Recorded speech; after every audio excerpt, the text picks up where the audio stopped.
Ako si Miguel, isang ordinaryong binata na may simpleng pangarap, ang magkaroon ng isang tahimik at masayang buhay kasama ang aking pinakamamahal na si Isabela. Sa tuwing naglalakad kami sa ilalim ng mga bituin, hindi ko maiwasang mag-isip kung paano ko siya naging kapareha.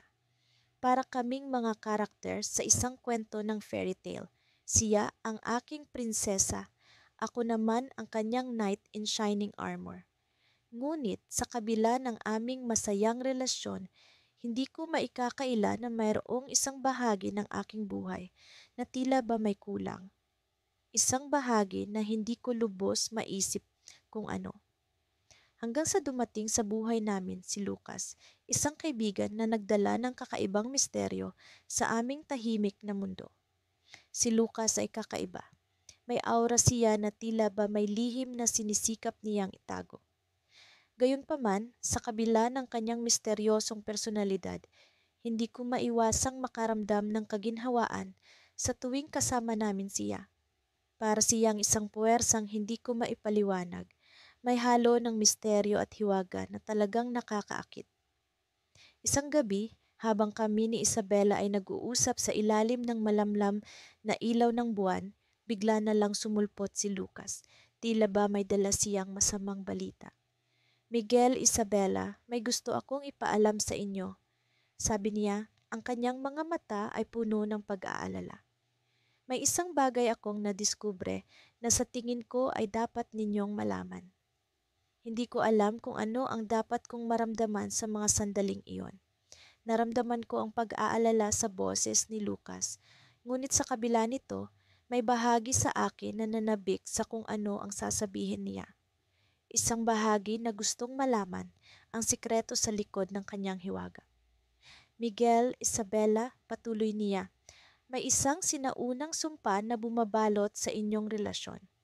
Isang sumpa na maaaring magbago sa takbo ng inyong buhay. Napatingin kami ni Isabela sa isa't isa, ang aming mga puso ay naguguluhan at puno ng tanong. Ano ang ibig niyang sabihin? Sino ang gumawa ng sumpa? Bakit kami? Habang patuloy si Lucas sa kanyang kwento, unti-unting nababalot ng misteryo ang paligid.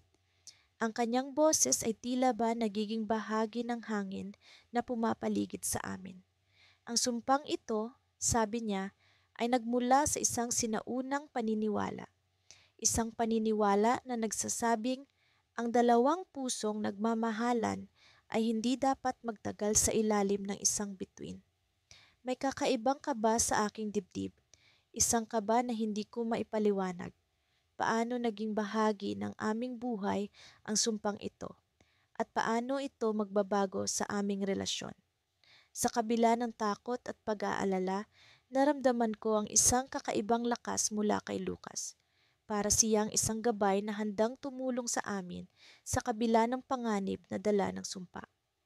Ngunit sa kabila ng kanyang kagustuhang tulungan kami, alam ko rin na may bahagi sa kanya na tila ba may lihim na hindi niya kayang sabihin. Sinasabi mo ba na ang relasyon namin ni Isabela ay nasa panganib? Tanong ko, ang aking boses ay puno ng pag-aalala. Ano ang dapat naming gawin? Ngunit bago pa man siya makasagot, may narinig kaming kakaibang tunog mula sa likod ng mga puno. Isang tunog na tila ba nagmumula sa isang nilalang na hindi namin maipaliwanag. Napatingin kami sa direksyon ng tunog, ang aming mga puso ay puno ng kaba, ade at takot. Sino o ano ang nagmamasid sa amin sa dilim? Sa mga sandaling iyon, naramdaman ko ang pag-ikot ng mundo sa ilalim ng aking mga paa. Isang kakaibang enerhiya ang bumalot sa amin. Isang enerhiyang nag-uudyok sa akin at tuklasin ang misteryo sa likod ng sumpa. Ngunit sa kabila ng aking kagustuhang malaman ang katotohanan, alam ko rin na ang pagsisiyasat sa likod ng hiwagang ito ay maaaring magdulot ng mas malaking panganib sa amin ni Isabela.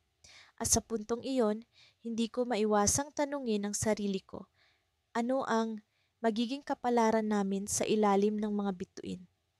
Sa bawat araw na lumilipas, lalong tumitindi ang damdamin ko para kay Elara. Ang mga ngiti niya, Ang mga mata niyang tila bituin sa gabi, lahat ng iyon ay naging bahagi na ng aking araw-araw na pamumuhay. Pero sa kabila ng aming kasiyahan, hindi ko maalis sa isip ko ang misteryosong pagkatao ni Kael. Ang kaibigan naming tila may kakaibang kapangyarihan. Isang araw, habang kami ni Elara ay naglalakad sa tabing ilog, napansin kong tila may bumabalot na kakaibang enerhiya sa paligid. Ang hangin ay tila may dalang mga bulong na hindi ko mawari. Hinawakan ko ang kamay ni Elara at nagtanong, "Nararamdaman mo ba ito?" Tumango siya, "Oo, parang may kakaiba. Parang may sinasabing lihim ang hangin." Dahil sa aming kuryosidad, nagpasya kaming puntahan si Kael. Sa aming pagdating sa kanyang bahay, sinalubong kami ng mga mata niyang puno ng misteryo. "Alam kong darating kayo," sabi niya. "May oras na upang malaman ninyo ang lihim ng inyong pagkakakilala." Napatitig kami ni Elara sa kanya, puno ng pagtataka. "Ano ang ibig mong sabihin, Kael?" Tanong ko. Sa kanyang nangiti, lumapit siya sa isang lumang aparador at kinuha ang isang makintab na kristal na bola. "Ito ang simula ng inyong paglalakbay," sabi niya habang iniabot sa amin ang bola. Isang paglalakbay sa oras na magbabago sa lahat. Nang hawakan namin ni Elara ang kristal, biglang nagbago ang paligid. Ang mga pader ng bahay ni Kael ay unti-unting naglaho at kamis napadpad sa isang mistulang hardin ng mga lumang alaala. Mga nakaraang hindi namin kailanman nakita, pero alam kong may kaugnayan sa amin ang mga ito. Sa gitna ng hardin, may isang lumang puno ng mga ukit ng mga pangalan at simbolo. Isa sa mga ukit ay ang pangalan ni Elara, ang isa na may ang pangalan ko. "Paano nangyari ito?" tanong ni Elara, na tila gulat na gulat. "Maraming taon na ang nakalipas, bago pa man kayo ipinanganak, may mga kaluluwa na nakatadhana sa isa't isa." Paliwanag ni Kael na biglang lumitaw sa aming tabi. "Ang puno na ito ay simbolo ng inyong koneksyon sa bawat isa." Napaisip ako, paano nga ba kami nagkakilala ni Elara? Parang ang lahat ay nangyari ng walang paliwanag, pero ngayon, unti-unting nagiging malinaw ang lahat. Habang kami nakatitig sa puno, naramdaman ko ang isang kakaibang pakiramdam, tila may lalaki sa likod ng aming pagkakakilala. "Kael, ikaw ba ang dahilan ng lahat ng ito?" tanong ko. Ngumiti siya. "Ako'y isang gabay lamang. Ang inyong mga puso ang tunay na nagdugtong sa inyo. Ngunit may kailangan kayong malaman. Ang puno na ito ay hindi lamang tungkol sa pagmamahalan. Ito rin ay may lihim na tungkulin." Nagsimula akong mag-alala. "Anong tungkulin?" tanong ko. "May panganib na paparating, isang puwersa na maaaring maghiwalay sa inyo. Ang inyong paglalakbay ay hindi pa tapos." Sagot ni Kael, puno ng pag-aalala. Napatitig kami ni Elara sa isa't isa, ang mga mata namin ay puno ng takot at pag-aalala. "Hindi namin hahayaan iyon," sabi ni Elara, puno ng determinasyon. Ngunit bago pa namin ituloy ang aming usapan, biglang lumiwanag ang kristal na bola. Ang liwanag ay pumalibot sa amin at naramdaman ko ang pag-aangat ng aming mga katawan mula sa lupa. Ang susunod na alam ko, kami nasa ibang lugar na. Isang lugar na puno ng karimlan at malamig na hangin. Nararamdaman ko ang takot na bumabalot sa akin, pero sa tabi ko si Elara, ang kanyang presensya ay nagbigay sa akin ng lakas. "Nasaan tayo?" tanong ni Elara habang kami naglalakad sa hindi kilalang lugar na iyon. "Wala akong ideya," sagot ko. "Pero alam kong kailangan nating malaman ang mga sagot." Habang kami naglalakbay sa lugar na iyon, unti-unti naming natutuklasan ang mga kwento ng mga nagdaang kaluluwa, ang mga pangarap na hindi natupad, at ang mga pag-ibig na nasira. Tila isang babala ito sa amin, isang paalala na kailangan naming mag-ingat. Sa aming paglalakbay, natuklasan namin ang isang lumang aklat na puno ng mga lihim. Ang mga pahina nito ay may mga simbolo na hindi namin mawari, pero alam kong ito ang susi sa aming kaligtasan. "Elara, tingnan mo ito," sabi ko habang inaabot sa kanya ang aklat. Habang binubuksan niya ang mga pahina, isang simbolo ang biglang nagliwanag. Isang simbolo na katulad ng nakita namin sa puno. Ano ang ibig sabihin nito? Tanong niya. Ngunit bago pa namin maintindihan ang lahat, biglang lumitaw si Kael mula sa anino. Kailangan ninyong magmadali, sabi niya. Ang oras ay kumakawala at ang panganib ay mas malapit kaysa sa akala ninyo. Sa kanyang babala, naramdaman kong ang aming paglalakbay ay hindi lamang tungkol sa pagmamahalan, kundi tungkol din sa aming kaligtasan. Ang twist ng aming kwento ay hindi pa tapos at alam kong ang susunod na kabanata ay puno ng higit pang misteryo at hamon. At sa dulo ng aming paglalakbay, isang bagay ang naging malinaw, ang aming pag-ibig ay hindi lamang isang simpleng kwento. Ito ay isang kwento ng pagmamahal na may kalakip na panganib at kami handa ng harapin ang lahat para sa aming kinabukasan. Muli kaming naglakbay sa karimlan, hawak ang pag-asa at pagmamahal na magiging gabay namin sa bawat hakbang. Ngunit sa likod ng aming pag-asa, may bumabalot na takot sa aming mga puso, isang takot na alam naming kailangan naming harapin sa lalong madaling panahon. Sa kabila ng karaniwang araw na tila walang kakaiba, ang aming relasyon ni Alina ay patuloy na lumalalim. Ang aming koneksyon ay tila isang lumang libro na unti-unting binubuksan. Bawat pahina ay may bagong kwento, bagong damdamin na nag-uumapaw. Ang aming mga lakad sa parke, ang mga tawanan sa ilalim ng mga bituin at ang mga simpleng pag-uusap sa kapehan ay nagdadala ng bagong kulay sa aming pagmamahalan. Ngunit sa likod ng bawat ngiti, may bulong ng misteryo na nagmumula sa aming mahiwagang kaibigan, si Ilara. Si Ilara ay isang kakaibang nilalang. Sa una, akala ko'y isang ordinaryong tao lamang siya na napadaan sa aming buhay. Ngunit sa bawat pagkikita, parang may kakaibang aura na umiikot sa kanya. Sa bawat pag-alis niya, tila may naiiwan na hindi maipaliwanag na pakiramdam, isang kaguluhan na hindi ko mawari. Siya ang tulay na naglapit sa amin ni Alina, ngunit kasabay ng kanyang pagdating ay ang pag-usbong ng mga hindi inaasahang pangyayari. Isang gabi, habang kami ni Alina ay naglalakad sa tabing ilog, bigla na lamang lumitaw si Elara mula sa dilim. Ang kanyang presensya ay hindi nababagay sa oras at lugar. Ngumiti siya sa amin, ngunit ang kanyang mga mata ay tila maraming sinasabi, mga lihim na hindi pa handang ibunyag. May oras sa buhay ng tao na kailangan niyang harapin ang hindi inaasahan, wika niya habang nakatingin sa ilog. Ang tubig ay umaagos at kahit anong hadlang ay natutunan nitong lampasan. Ganyan din ang pag-ibig. Ang kanyang mga salita ay tila may kakaibang bigat na para bang may mas malalim na kahulugan. Napatingin ako kay Alina at nakita ko ang pagkalito sa kanyang mga mata. Ngunit bago pa man namin maitanong ang nais naming malaman, biglang naglaho si Ilara na parang usok na hinipan ng hangin. Napaupo kami ni Alina sa tabi ng ilog, tahimik na kinikilala ang mga damdaming bumabalot sa amin. Ano sa tingin mo ang ibig niyang sabihin? Tanong ni Alina, ang kanyang boses ay puno ng pag-aalinlangan. Hindi ko alam, sagot ko. Ngunit parang may sinasabi siyang hindi natin maunawaan ngayon.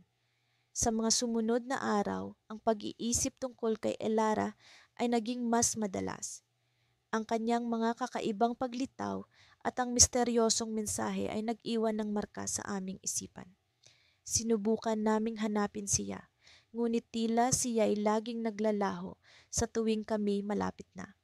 Ang dating payak na araw ay napalitan ng mga tanong at pagdududa. Sino ba talaga si Elara? Ano ang kanyang layunin sa aming buhay? Isang umaga, habang nagkakape kami ni Alina sa aming paboritong kapehan, biglang pumasok si Elara.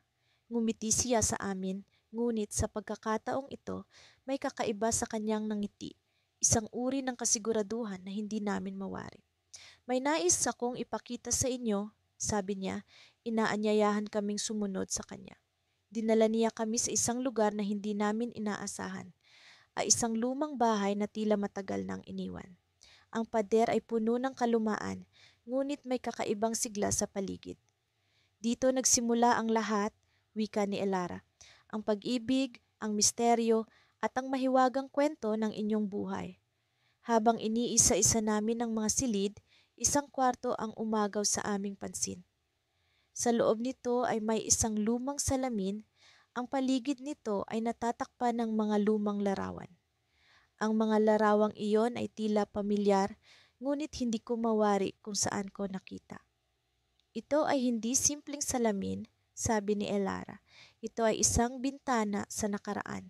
Nang tingnan namin ang salamin, bigla itong kumislap at nagpakita ng imahe. Mga eksenang tila galing sa ibang panahon. Nakita namin ang isang magkasintahan na naglalakad sa tabing ilog, tulad namin ni Alina, ngunit may kakaiba sa kanilang anyo. Ang babae ay tila si Alina, ngunit ang lalaki ay hindi ako. Ang kanilang mga mata ay puno ng pag-ibig, ngunit may lungkot sa kanilang mga mukha. Bigla akong nakaramdam ng kakaibang kirot sa aking dibdib, isang damdaming hindi ko maipaliwanag. Ano ito, Elara? Tanong ko. Ang aking boses ay puno ng pag-aalinlangan. Ito ay isang bahagi ng inyong kwento. Sagot niya, isang kwento na dapat ninyong tuklasin. Sa isang iglap, naglaho ang imahe sa salamin, ngunit ang kirot ay nanatiling bumabalot sa akin. Ano ang ibig sabihin nito? Sino ang magkasintahan sa salamin? At bakit tila may bahagi ng kanilang kwento na konektado sa amin ni Alina? Bago kami tuluyang lumisan sa lumang bahay, lumapit si Elara sa amin. Ang pag-ibig ay hindi palaging madali, sabi niya, ngunit ang tunay na pag-ibig ay nakakahanap ng daan sa kabila ng mga hadlang. Sa pag-uwi namin ni Alina, ang aming isipan ay puno ng mga tanong na hindi namin mahanap ang sagot. Ang misteryo ng salamin at ng magkasintahan ay nag-iwan ng marka sa aming puso. Ang kwento namin ay tila nagsisimula pa lamang, ngunit sa anong direksyon ito patungo? Ang mga tanong na ito ay patuloy na bumabagabag sa amin. Sa aming paglalakbay, kami handang tuklasin ang mga lihim na nagtatago sa dilim.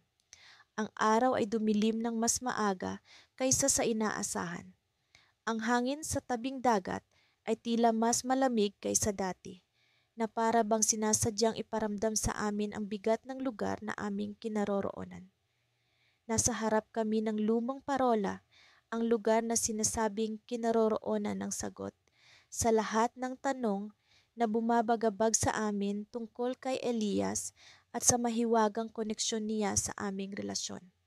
Ako si Marco at ang katabi ko ngayon ay si Lika, ang babaeng pinakamamahal ko sa mundong ito.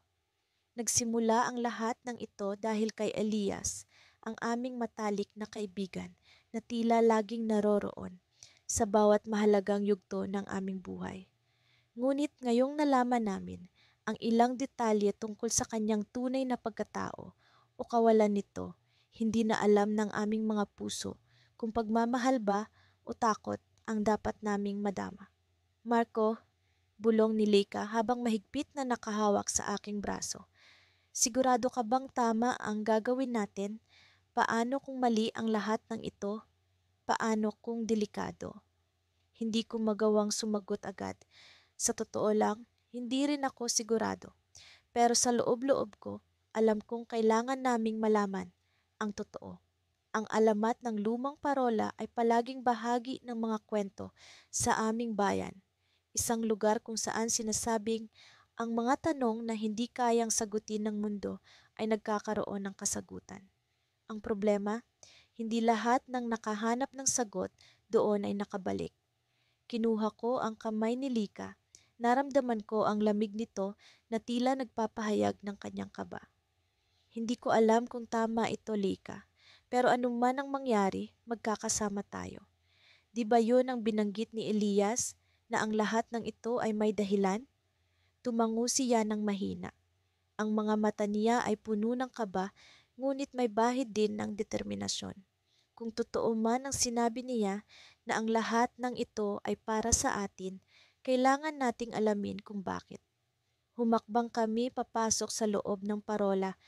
Ang sahig na kahoy ay lumalangit-ngit sa bawat yapak namin at ang amoy ng lumang kahoy at alat ng dagat ay pumuno sa aming ilong.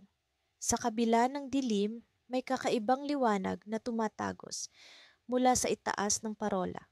Hindi ito ang karaniwang liwanag ng ilaw dagat. Ito'y malamlam, parang sinadyang akitin kami paakyat.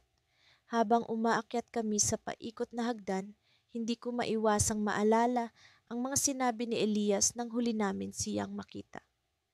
Kapag dumating ang oras na kailangan niyong pumili, tandaan niyo, ang pag-ibig ay hindi laging sapat. Minsan may kailangang isakripisyo. Noong una, akala ko'y isa lamang itong malalim na kasabihan na karaniwang binibitiwan niya.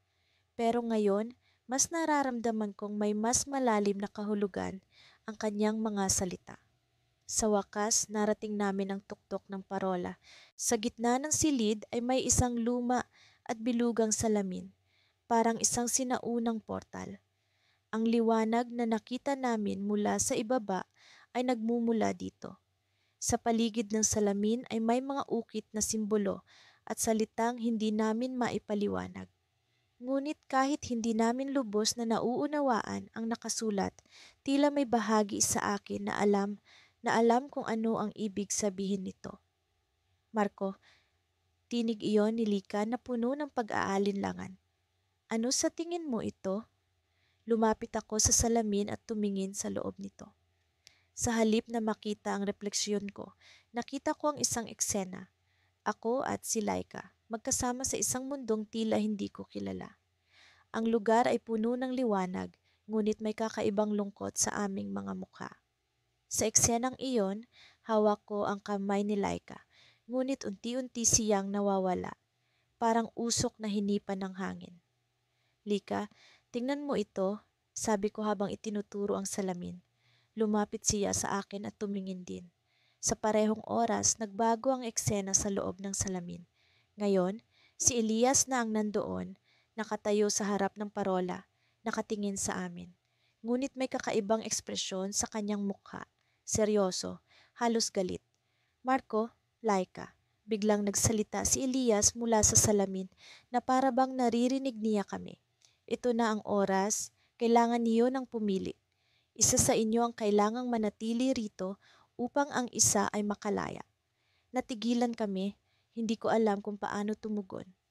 Anong ibig mong sabihin, Elias? Ano ang sinasabi mo? Tanong ko, ngunit hindi siya sumagot.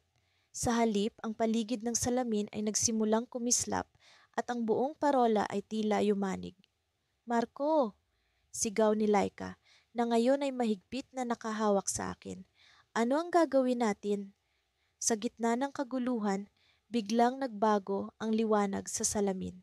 Nakita ko ang sarili kong refleksyon, ngunit hindi ito ang kasalukuyang ako.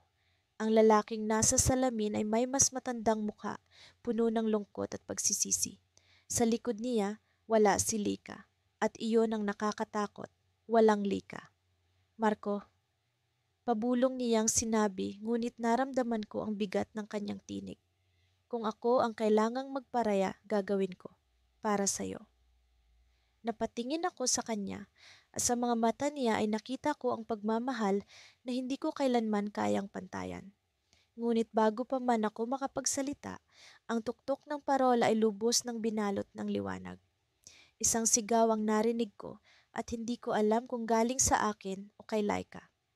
Ang liwanag ay biglang naglaho at nang magmulat ako ng mata, mag-isa na lang akong nakatayo sa tuktok ng parola. Lika? Pagtawag ko, ngunit ang tanging sagot ay ang malamig na ihip ng hangin. Sa harap ko, ang salamin ay wala na. Basag ito sa sahig at sa mga piraso nito ay nakita ko ang sariling refleksyon. Ngunit sa kabila ng basag na salamin, isang anino ang dahan-dahang lumitaw. Si Elias. Ngunit hindi na siya ang Elias na kilala namin. Hindi ko akalaing ang isang simpleng paglalakbay sa burol ay magiging simula ng pagbabago sa aming buhay. Sa ilalim ng makulimlim na langit, kami ni Lila ay naglakad patungo sa mahiwagang lugar na palaging sinasabi ni Kael ang aming kaibigan. Doon niyo matutuklasan ang lahat, sabi niya, ngunit hindi namin lubos maintindihan ang kanyang ibig sabihin.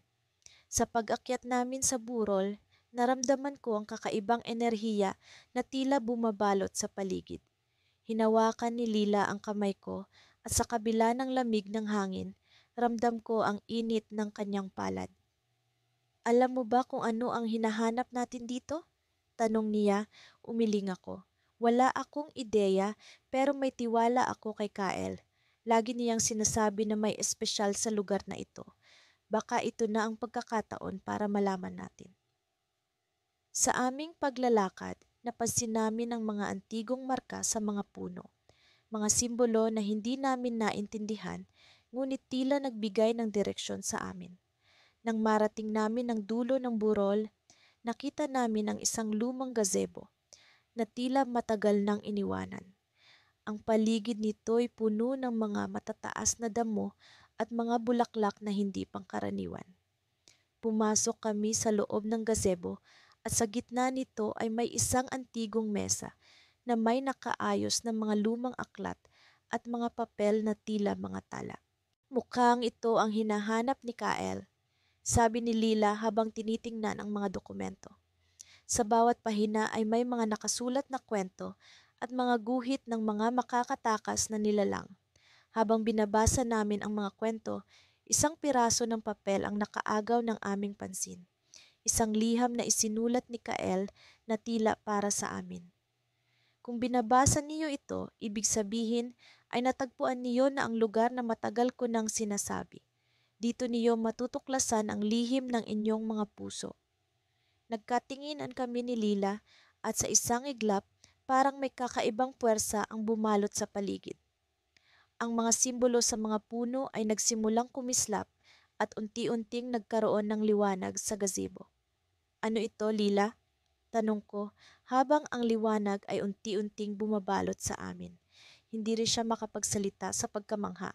Ngunit sa gitna ng liwanag, isang anino ang unti-unting bumuo sa harapan namin. Isang figura na hindi namin inaasahan, si Kael. Kael, sigaw ni Lila, ngunit hindi siya sumagot. Sa halip, ngumiti siya at naglakad patungo sa mesa. Kayo ang susi, bulong niya, habang ang kanyang anyo ay nagiging mas malinaw. Kayo ang magbubukas ng pinto sa pagitan ng mga mundo. Hindi namin alam kung ano ang ibig sabihin ni Kael, ngunit sa kanyang mga kamay ay may hawak na susi. Iniabot niya ito sa amin at sa sandaling hawakan namin ito, ang buong paligid ay tila nagbago. Ang gazebo ay naging mas maliwanag at nakita namin ang isang pinto na hindi namin napansin kanina. Ito ang pinto patungo sa ibang mundo, sabi ni Kyle. Ngunit kailangan niyong magdesisyon kung tatahakin ninyo ang landas na ito. Naguguluhan kami ni Lila, ngunit sa loob ng aming mga puso ay may tiyak na pakiramdam. Ano ang mangyayari kung bubuksan namin ito? Tanong ni Lila. Ngumiti si Kael, ngunit ang kanyang anyo ay unti-unting naglalaho. Ang inyong kapalaran ay nakatadhana sa bawat pagpili. Ngunit tandaan niyo, ang bawat mundo ay may mga lihim na dapat tuklasin. Sa pagkawala ni Kael, naiwan kami sa harapan ng mahiwagang pinto. Hawak ang susi, tinitingnan namin ang isa't isa. Ang lugar ay tahimik, ngunit puno ng mga posibilidad na hindi namin alam kung paano haharapin. Sa likod ng pinto, ramdam ko ang lakas ng isang mundo na puno ng misteryo at pag-asa. Handa ka na ba? Tanong ko kay Lila habang nararamdaman ko ang kanyang pag-aalinlangan ngunit matibay na determinasyon. Oo, handa na ako, sagot niya at sabay naming iniabot ang susi sa pinto. Sa pagbukas ng pinto, ang liwanag ay sumiklab sa paligid at kami ay nalukuban ng isang pakiramdam na hindi pa namin nararanasan. Ngunit sa likod ng liwanag, isang anino ang lumitaw. Isang figura na tila pamilyar ngunit hindi namin mawari. Sa aming pagkabigla, ang figura ay unti-unting lumapit.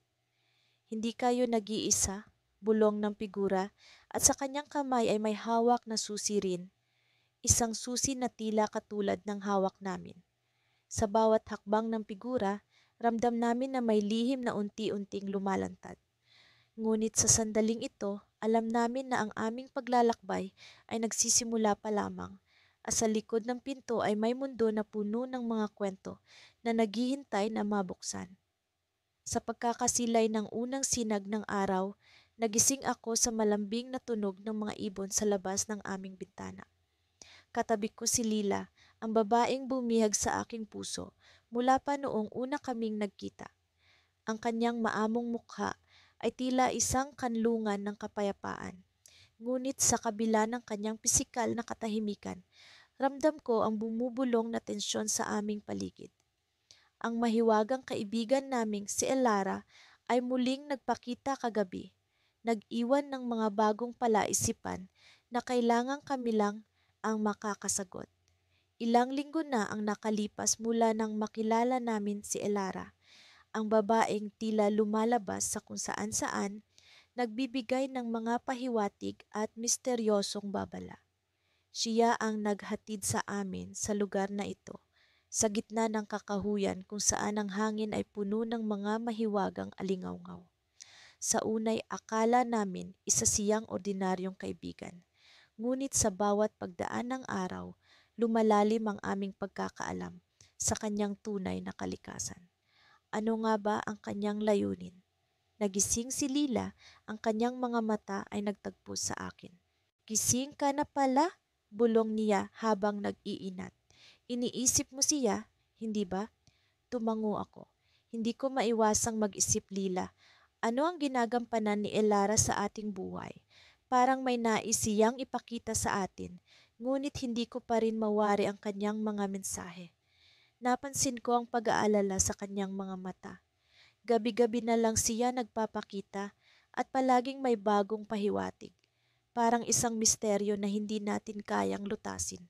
Sagot niya habang hinahaplos ang aking kamay. Sa gitna ng aming pag-uusap, biglang bumukas ang pinto ng aming silid.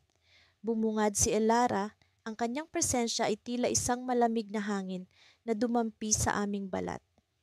Magandang umaga, bati niya. May oras pa tayo bago dumating ang susunod na alon ng mga pangyayari.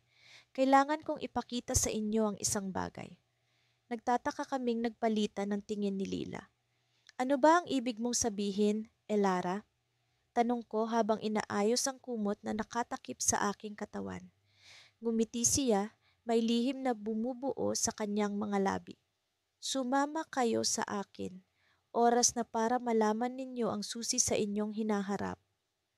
Naglakad kami palabas ng kabahayan, patungo sa kakahuyan na tila may sariling buhay. Ang mga puno ay nagsimula ng gumalaw, ang mga dahon ay sumasayaw sa ihip ng hangin. Narating namin ang isang lugar kung saan ang liwanag ng araw ay bumubuo ng mga hugis sa lupa. Doon, sa gitna ng kumikinang na liwanag, nakita namin ang isang mahiwagang pintuan na hindi pa namin napansin noon. Anong lugar ito, Elara? Tanong ni Lila. Ang kanyang tinig ay puno ng pagtataka at kaunting takot. Isang daanan patungo sa inyong kapalaran, sagot ni Elara.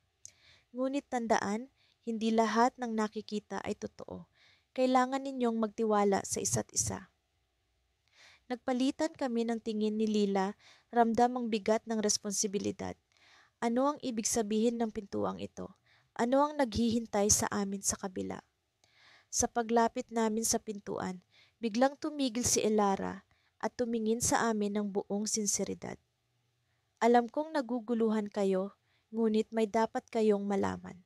Ang inyong pag-ibig ang susi upang malampasan ang mga pagsubok na darating. Sa pagbukas ng pintuan, isang liwanag ang bumalot sa amin. Naramdaman ko ang init na tila sumasakop sa aking buong pagkatao. Sa gitna ng liwanag, nagpakita ang mga larawan ng aming mga alaala. Mula sa unang pagkikita namin ni Lila hanggang sa lahat ng mga pagsubok na aming nalampasan. Naramdaman ko ang tibok ng puso ko at ang koneksyon namin ni Lila ay tila naging mas matibay. Ngunit sa gitna ng mga alaala, may isang bagay na hindi ko inaasahan. Isang larawan kung saan si Elara ay nakatayo sa tabi ni Lila, may hawak na bagay na hindi ko mawari. Ano ito, Elara? Tanong ko, naguguluhan. Ngumiti siya, ngunit nagbago ang kanyang anyo. Mula sa isang kaibigan patungo sa isang nilalang na puno ng hiwaga at kapangyarihan. Ang bagay na ito, wika niya, ay ang susi sa inyong kaligtasan. Ngunit tandaan, hindi lahat ng nasa paligid ninyo ay mapagkakatiwalaan. Sa pagbalik namin sa realidad, naglaho ang pintuan at si Elara ay naglaho rin. Iniwan kami sa gitna ng kakahuyan na puno ng mga tanong at pag-aalala. Ngunit sa likod ng mga alalahanin, ramdam ko ang tibay ng aming pag-ibig ni Lila. Ang aming koneksyon ang magiging gabay sa amin sa anumang pagsubok na aming haharapin. Ngunit sa kabila ng aming determinasyon, nariyan ang tanong na hindi namin matukoy. Sino nga ba si Elara? At ano ang kanyang tunay na layunin sa aming buhay? Sa gitna ng kalituhan, isang bagay ang aking natutunan. Ang pag-ibig namin ni Lila ay ang pinakamahiwagang puwersa na aming taglay. Ngunit sa likod nito, isang nakatagong katotohanan ang naghihintay na maipahayag. Hindi ko inakala na sa simpleng pagbisita sa lumang bahay na tinutuluyan ni Ella ay magbabago ang takbo ng aming mga buhay. Habang naglalakad kami sa makipot na daanan patungo sa kanyang tirahan, hawak kamay kaming dalawa. Dama ko ang kabang bumabalot sa aming paligid. Mula nang makilala namin si Tandang Matias, ang mahiwagang kaibigan na tila may alam sa lahat ng bagay, maraming nagbago sa amin ni Ella. Mas naging malapit kami sa isa't isa, ngunit sa kabila nito, ramdam ko ang misteryong bumabalot sa kanyang pagkatao. Handa ka na ba? Tanong ni Ella habang nakatingin sa akin. Nagniningning ang kanyang mga mata sa ilalim ng liwanag ng buwan, tila may itinatagong lihim na hindi ko mawari. Oo, handa na, tugon ko, kasabay ng pagpigil ng kaba. Hindi ko alam kung bakit, pero tuwing binabanggit niya ang tungkol kay Tandang Matias, tila may bumubulong sa akin na may mas malalim pang bagay na nag-uugnay sa aming tatlo. Pagdating namin sa bahay, sinalubong kami ng malamig na hangin. Agad naming nakita si Tandang Matias, nakaupo sa kanyang lumang silya, hawak ang isang librong hindi ko pa nakikita. Nakatitig siya sa amin, tila ba hinihintay ang aming pagsulpot. Halina, mga bata, bungad niya. May nais akong ipakita sa inyo. Nagkatinginan kami ni Ella. Alam kong pareho kaming puno ng tanong, ngunit nanaig ang aming pagkauhaw sa kasagutan. Lumapit kami kay Tandang Matias at umupo sa sahig sa kanyang harapan. Ang librong ito, simula niya, habang marahang pinupunasan ng alikabok sa ibabaw ng makapal na pabalat, ay naglalaman ng mga kwento ng mga taong pinagtagpo ng tadhana. Ngunit hindi lahat ay nagtatapos sa masayang kwento. Hindi ko alam kung bakit, pero tila kumakabog ang puso ko sa bawat salitang kanyang binibitawan. Para bang may kakaibang koneksyon kaming dalawa ni Ella sa librong iyon. Ito, patuloy ni Tandang Matias, ay ang kwento ng dalawang magkasintahan na pinaglaruan ng kapalaran. Ngunit may isang kaibigan silang naging tulay sa kanilang masalimuot na tadhana. Napalunok ako. Sa bawat paglipat ng pahina ni Tandang Matias, tila ba buhay na buhay ang mga kwento. Parang may kwentong nais iparating sa amin, ngunit hindi ko pa lubos na nauunawaan. Nang biglang huminto si Tandang Matias at tumitig sa akin. Ikaw anak, wika niya habang nakatingin sa akin. Alam mo ba ang dahilan kung bakit kayo nagkakilala ni Ella? Napatitig ako kay Ella, naguguluhan. Dahil sa iyo? Pabiro kong tanong, pilit na tinatakpan ng kaba sa aking boses. Ngumiti si Tandang Matias, ngunit may lungkot sa kanyang mga mata. Hindi ako ang dahilan, kundi ang kapalaran. Ngunit may isang lihim na dapat mong malaman. Lumipat ang kanyang tingin kay Ella. Ella, panahon na upang malaman niya ang totoo. Napatitig si Ella sa akin. Kita ko sa kanyang mata ang pag-aalala at kaba. Ano ang ibig sabihin nito? Tanong ko, humihigpit ang hawak ko sa kanyang kamay. Bata pa lang ako, may kakaiba na akong kakayahan, simula ni Ella. Nakikita ko ang mga nilalang na hindi nakikita ng iba. At isa sa mga nilalang na iyon ay si Tandang Matyas. Nanlaki ang mga mata ko. Ibig mong sabihin? Oo, tugon niya. Isa siyang nilalang na nagbabantay sa akin. Ngunit sa paglipas ng panahon, natutunan ko kung paano siya makita ng iba. Kaya sa tuwing may espesyal na tao sa buhay ko, siya ang nagiging tulay upang makilala ko sila. Hindi ako makapaniwala. Kaya pala tila may koneksyon tayo kaagad noon pa man. Tumango si Ella, baka sa kanyang mukha ang pag-amin. Ngunit hindi ito simpleng koneksyon. May mas malalim pang dahilan. Napatingin ako kay Tandang Matyas. Ano ang dahilan? Bata, wika niya, ngayong alam mo na ang katotohanan, ikaw ang magiging susi sa kanyang kaligtasan. Kailangan mong humanap ng sagot sa mga tanong na bumabalot sa inyo bago pa mahuli ang lahat. Hindi ko lubos maunawaan ang kanyang mga sinabi, ngunit dama ko ang bigat ng responsibilidad. Nang biglang may marinig kaming kaluskos sa labas ng bahay. Tumayo si Tandang Matyas, tila ba nag-aalala. May paparating? Bulong niya, tila ba may banta sa kanyang tinig. Napatayo rin kami ni Ella. Hindi ko alam kung ano ang mangyayari, ngunit isa lang ang tiyak.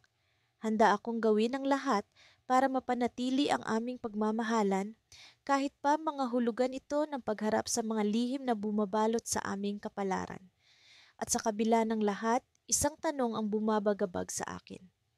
Ano kaya ang kahulugan ng mga sinasabi ni Tandang Matyas at ano ang paparating na maaaring magbago sa aming buhay?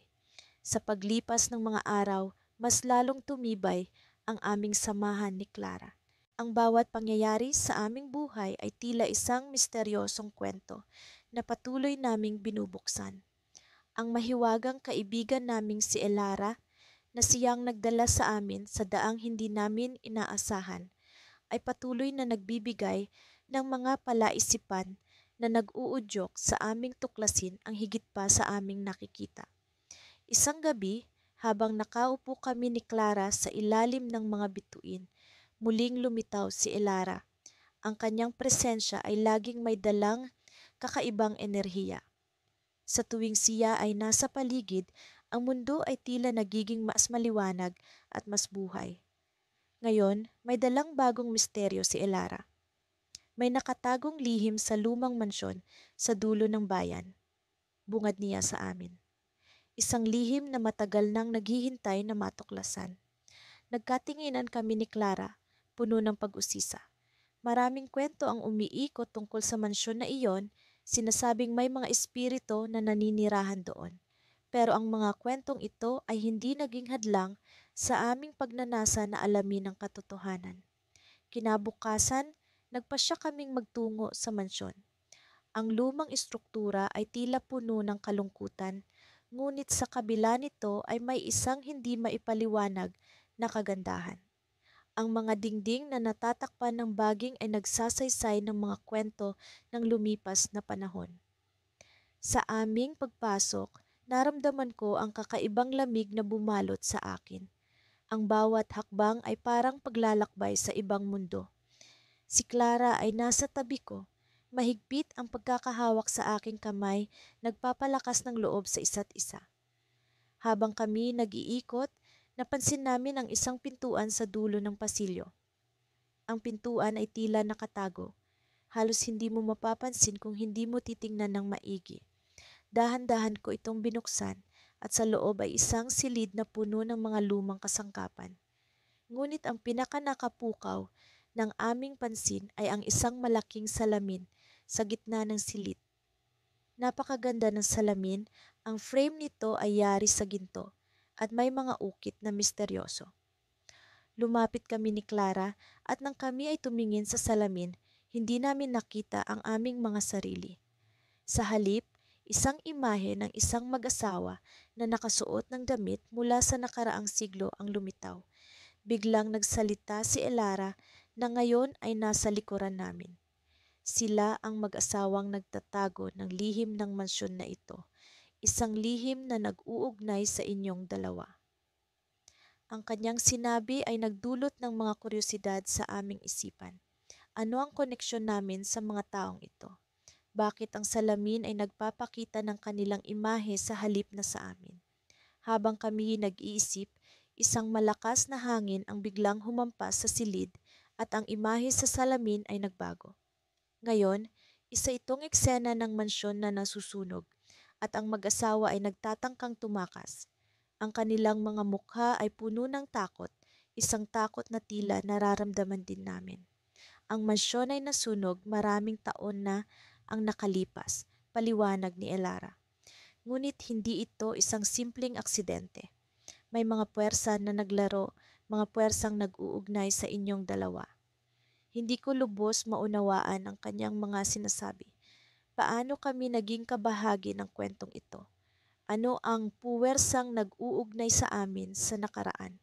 Sa gitna ng aming pagkalito, nakaramdam ako ng kakaibang panginginig sa aking katawan. Ang salamin ay tila naglalabas ng enerhiya na bumabalot sa amin. Si Clara ay napakapit sa akin ng mahigpit at ang kanyang mga mata ay puno ng takot. May kailangan kayong gawin, muling sambit ni Elara. Isang desisyon na magbabago sa takbo ng inyong buhay. Hindi ko alam kung ano ang kanyang tinutukoy, ngunit ang kanyang mga salita ay nag-iwan ng marka sa aking isipan. Habang lumalalim ang gabi, ang salamin ay nagpatuloy sa pagpapakita ng mga imahe ng nakaraan. Tila nais kaming akitin sa isang daan na hindi namin maintindihan. At sa isang iglap, ang mundo sa paligid namin ay biglang nagbago. Kami ni Clara ay naroon sa mansyon, ngunit hindi na ito ang kasalukuyang mansyon. Ito ay ang mansyon bago ito nasunog, puno ng buhay at kagandahan. Ang mag-asawa ay naroon, nakatingin sa amin, at sa kanilang mga mata ay may isang pahiwatig ng pag-asa. Ang inyong pagdating ay ang simula ng pagbabalik ng kanilang kwento, sabi ni Elara. Ang kanyang boses ay tila nagmumula sa bawat sulok ng silid. Sa sandaling iyon, naramdaman ko ang bigat ng responsibilidad na nakaatang sa aming balikat. Ang aming mga puso ay puno ng kaba at katanungan. Ano ang aming dapat gawin? Anong kwento ang dapat naming ipagpatuloy? At habang ang mga tanong ay bumabalot sa aming isipan, naramdaman namin ang isang kakaibang paggalaw sa paligid. Ang mga anino ng nakaraan ay nagsimula ng gumalaw at alam namin na ang aming paglalakbay ay nagsisimula pa lamang. Hindi ko akalain na ganito ang magiging takbo ng buhay namin ni Elisa. Mula sa simpleng pagkakaibigan, ngayon ay tila kami naipit sa isang misteryosong mundo na hindi namin alam kung paano tatakasan. Ang aming kwento ay nagsimula sa isang karaniwang araw, ngunit sa paglipas ng mga linggo, unti-unti naming nararamdaman ang kakaibang presensya na tila laging nariyan sa tabi namin. Ang aming kaibigang si Lila na siyang nagbuklod sa amin ni Elisa ay tila may mga lihim na hindi namin lubos na nauunawaan. Sa mga gabing kami nagkukwentuhan, madalas niyang banggitin ang mga kwento tungkol sa mga mahiwagang nilalang at mga mundo na nasa likod lamang ng ating kaisipan. Sa simulay, akala namin ay likha lamang ng kanyang malikot na imahinasyon ang lahat ng ito. Ngunit sa pagtagal ay may mga pangyayari sa buhay namin ni Elisa na tila nagbibigay katotohanan sa mga kwento ni Lila. Isang gabi, habang kami ni Elisa ay naglalakad sa tabing ilog, bigla na lang kaming nakaramdam ng malamig na hangin na tila bumalot sa aming dalawa. Napatingin kami sa isa't isa at sa mga mata ni Elisa ay nakita ko ang kislap ng takot at pagtataka. Ramdam mo rin ba? Tanong niya sa akin habang pilit niyang kinakalma ang sarili. Tumango ako bilang tugon At sa mga sandaling iyon ay naramdaman namin ang presensya ni Lila kahit na wala siya roon. Pagdating namin sa bahay, nadatnan namin si Lila na tila balisa. Kailangan niyo ng malaman ng totoo, sabi niya habang ang kanyang mga mata ay puno ng pangamba. Hindi ito basta-basta laro o kwento lamang. Ang mundo ng mga mahiwaga ay hindi na nananatiling nakatago. Nagsisimula na silang magpakita. Naguluhan kami ni Eliza. Ano bang ibig sabihin ni Lila? At bakit kami ang tila target ng mga pangyayaring ito? Habang ang mga tanong ay paulit-ulit na bumabalik sa aming isipan, nagpatuloy si Lila sa kanyang paliwanag. May mga nilalang na naghahanap sa atin. Sila ang nagtataglay ng kapangyarihang maaaring makapagbago ng ating kinabukasan at ang ating pagkakaibigan ang susi sa lahat ng ito. Hindi ko maipaliwanag kung bakit, pero ramdam ko ang koneksyon sa mga sinasabi ni Lila. Parang may bahagi sa akin na matagal nang naghihintay na marinig ang mga katagang ito. Si Elisa sa kabila ng takot ay tila naengganyo sa misteryo ng aming sitwasyon. Ano ang kailangan nating gawin? Tanong niya kay Lila, puno ng determinasyon. Sa mga sumunod na araw, nagsimula kaming mag-imbestiga sa mga kakaibang pangyayari sa aming paligid. May mga oras na ang mga bagay ay gumagalaw sa kanilang sarili at ang mga tunog na hindi namin maipaliwanag ay parang musika na umaawit sa hangin. Kasama si Lila, sinubukan naming tuklasin ang mga palatandaan na maaaring magbigay linaw sa amin sa kung ano ang tunay na nangyayari. Hanggang sa isang gabi, habang kami ni Elisa ay nasa gitna ng aming pagsasaliksik, biglang nagpakita sa amin ang isang nilalang na hindi namin inaasahan. Siya'y tila isang anino, ngunit may anyo ng isang tao. Kanyang mga mata ay kumikislap sa dilim at sa kanyang presensya ay ramdam namin ang kapangyarihang hindi namin maipaliwanag. Mayroong lihim na nakatago sa inyong mga puso, sabi ng nilalang habang kami ay nababalot ng takot. At ang lihim na iyon ang magiging daan upang mahanap niyo ang tunay na kapalaran. Hindi namin alam kung ano ang ibig niyang sabihin, ngunit ang kanyang mga salita ay nagiwan ng marka sa aming isipan. Sa sandaling iyon, naramdaman ko ang kakaibang init sa aking puso. Parang may bahagi sa akin na nagising at sa mga mata ni Elisa nakita ko ang parehong pagkagulat at pag-asam. Biglang naglaho ang nilalang at kami naiwan na naguguluhan. Ano ang lihim na tinutukoy niya at paano namin ito matutuklasan? Habang kami nag-iisip ng mga sagot, biglang dumating si Lila, puno ng pangamba. Kailangan niyo ng magmadali, sabi niya habang ang kanyang mga mata ay puno ng takot. May paparating na panganib at kayo lamang ang makakapigil dito. Sa mga sandaling iyon, naramdaman namin ni Elisa ang bigat ng responsibilidad. Ngunit higit sa lahat, ramdam namin ang pag-asa. Sa kabila ng misteryo at panganib, alam namin na ang aming pagmamahalan ang magiging sandigan namin sa pagharap sa anumang pagsubok. Ngunit sa likod ng aming kaisipan, isa pa ring tanong ang bumabagabag sa amin. Ano ang lihim na nakatago sa aming mga puso? At paano namin ito matutuklasan bago pa mahuli ang lahat? Sa pagtatapos ng gabing iyon, kami naglakbay patungo sa hindi inaasahang kapalaran, puno ng pag-asa at misteryo. Ngunit ang aming mga puso ay puno ng pagmamahalan na magiging gabay sa aming paglalakbay.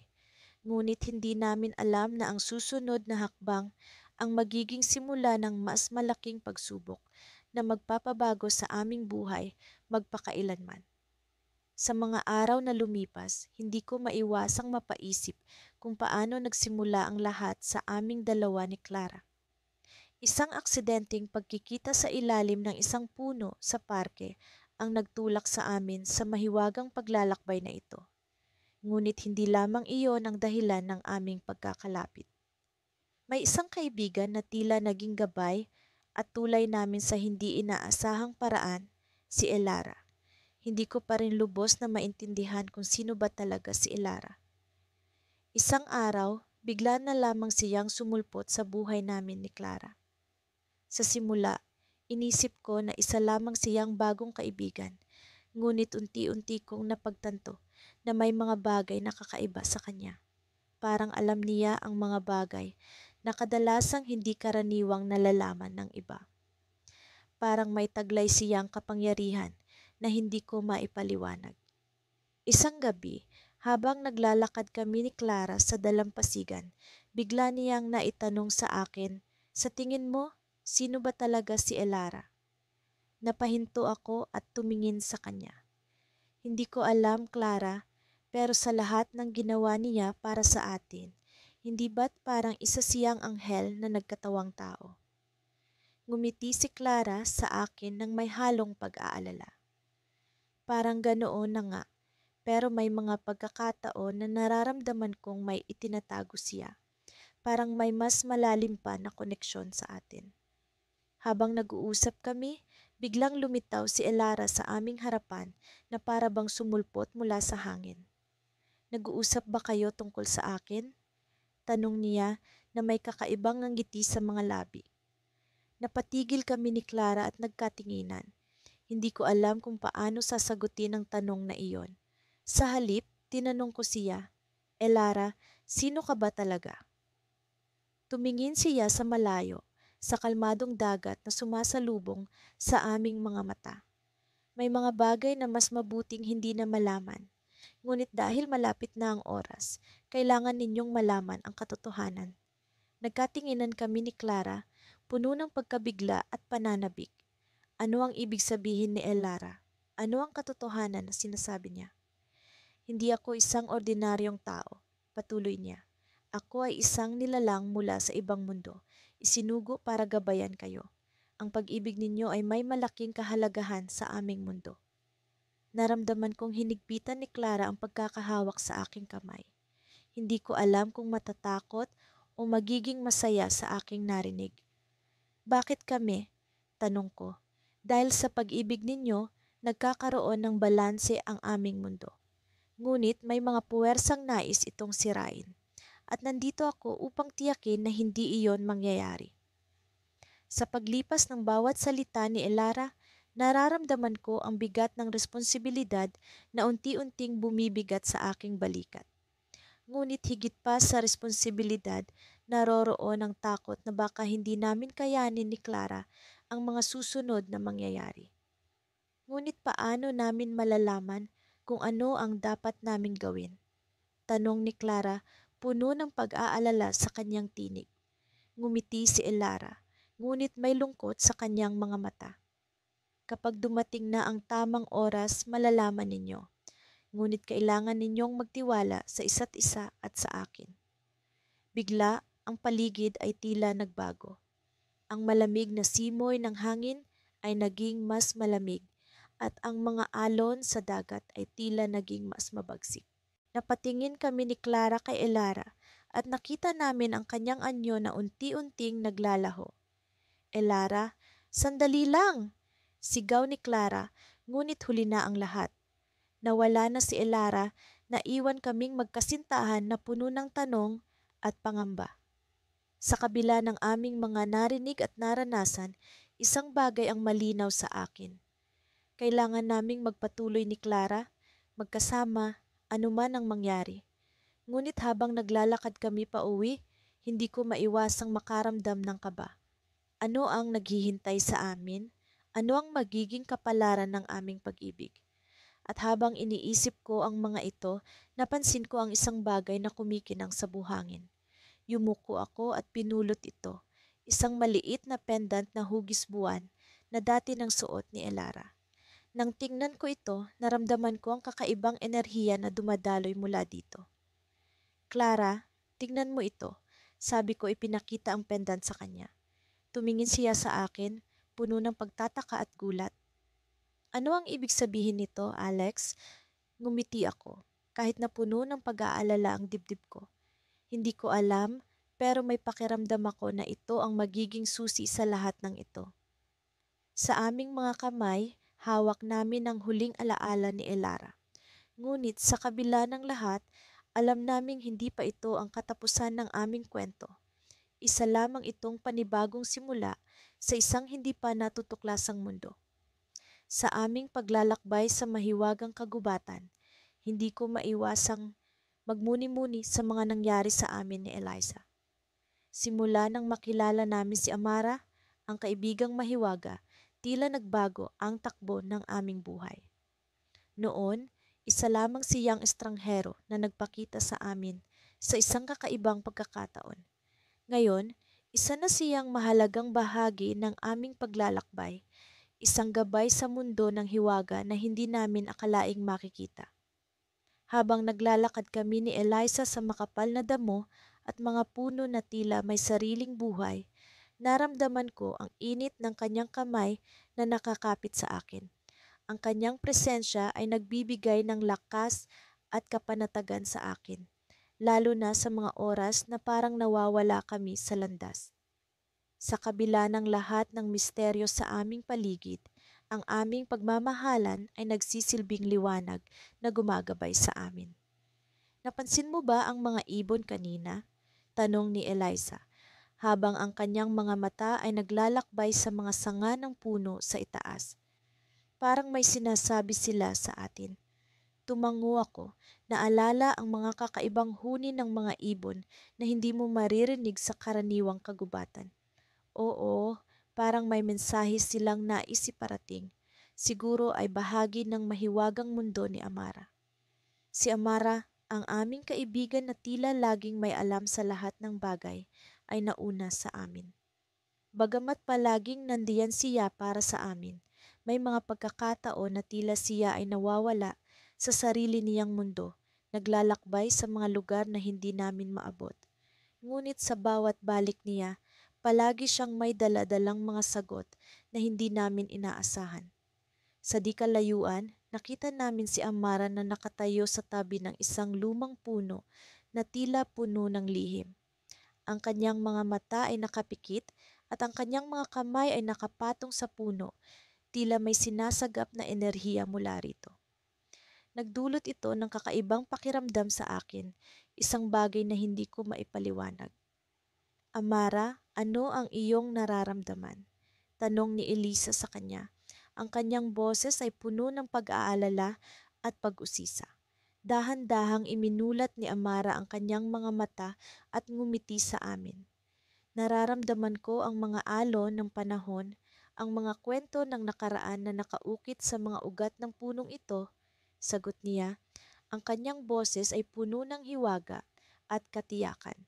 Napatingin kami ni Elisa sa isa't isa, nagtataka sa kanyang mga sinasabi. Paano niya nagagawa ang ganoong bagay? Paano niya nababasa ang mga kwento ng nakaraan sa pamamagitan lamang ng pagpapatong ng kanyang mga kamay sa puno? Ngunit bago pa kami makapagtanong, nagsalita muli si Amara. May isang lihim na dapat ninyong malaman, sabi niya, bago bumaling sa amin ng diretsyo. Isang lihim na magbabago sa inyong paglalakbay. Napalunok ako, nararamdaman ko ang pagkabog ng aking dibdib sa kaba. Ang mga mata ni Elisa ay puno ng pag-aasam at pag-aalala, nag-aalab sa pagnanasa na malaman ang lihim na iyon.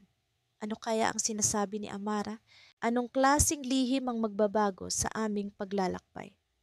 Sa punong ito, patuloy ni Amara, nakaukit ang kwento ng dalawang magkasintahan na nakatakdang magligtas sa mundo ng hiwaga. Ngunit upang magawa iyon, kailangan ninyong harapin ang inyong nakaraan, ang mga alaala na matagal nang nakabaon. Habang sinasabi niya ito, naramdaman ko ang bigat ng kanyang mga salita. Ang aking nakaraan, ang aming nakaraan ni Elisa, ay puno ng mga alaala na minsan ay nais naming kalimutan. Ngunit kung ito ang susi upang magtagumpay sa aming paglalakbay, tila wala kaming ibang pagpipilian kundi harapin ito. Ipakita mo sa amin, Amara, sabi ni Elisa. Ang kanyang boses ay puno ng determinasyon. Handa kaming harapin ang aming nakaraan. Ngunit bago pa man makapagsalita si Amara, isang malakas na hangin ang dumaan, tila bumalot sa buong kagubatan. Ang mga dahon ay nagsimulang maglagas at ang paligid ay nag-iba. Ang puno ay biglang nagliwanag at nakita namin ang isang portal na unti-unting bumukas. Isang portal na tila nag-aanyaya sa amin na pumasok. Hindi ako ang magpapakita sa inyo ng inyong nakaraan, sabi ni Amara, ang kanyang mga mata ay nag-aalab sa kakaibang liwanag. Kayo mismo ang makakakita nito. Ngunit tandaan, sa pagpasok ninyo sa portal, wala nang balikan. Napalunok ako, ang kamay ni Elisa ay mas mahigpit na nakakapit sa akin. Ang portal ay nag-aanyaya, puno ng misteryo at panganib. Ngunit sa kabila ng lahat, alam naming ito na ang susunod na hakbang sa aming paglalakbay. Sa aming pagpasok sa portal, naramdaman ko ang kakaibang enerhiya na bumalot sa amin. Ang mundo ay nag-iba, ang mga alaala ay nagsimulang lumutang sa paligid, mga alaala na matagal na naming kinalimutan. Ngunit sa gitna ng lahat ng ito, isang kakaibang presensya ang naramdaman ko. Isang presensya na tila may ibang motibo. At sa gitna ng mga alaala, isang boses ang biglang bumulong sa amin. Isang boses na puno ng hiwaga at pagnanasa. Ang inyong paglalakbay ay hindi lamang tungkol sa pagmamahalan, sabi ng boses, kundi sa pagsilang ng isang bagong kapangyarihan. Napatingin kami ni Eliza sa isa't isa, puno ng pagtataka at kaba. Ano ang kahulugan ng mga salitang iyon? Anong kapangyarihan ang sinasabi ng mahiwagang boses? Ngunit bago pa namin mahanap ang sagot, ang portal ay nagsimulang magsara at kami ay naiwan sa gitna ng aming mga alaala, puno ng mga tanong na hindi pa nasasagot. Sa aming paglalakbay sa mahiwagang mundo, alam naming ang aming pagmamahalan ay susi sa lahat. Ngunit sa likod ng pag-ibig na iyon, isang mas malalim na hiwaga ang naghihintay na matuklasan.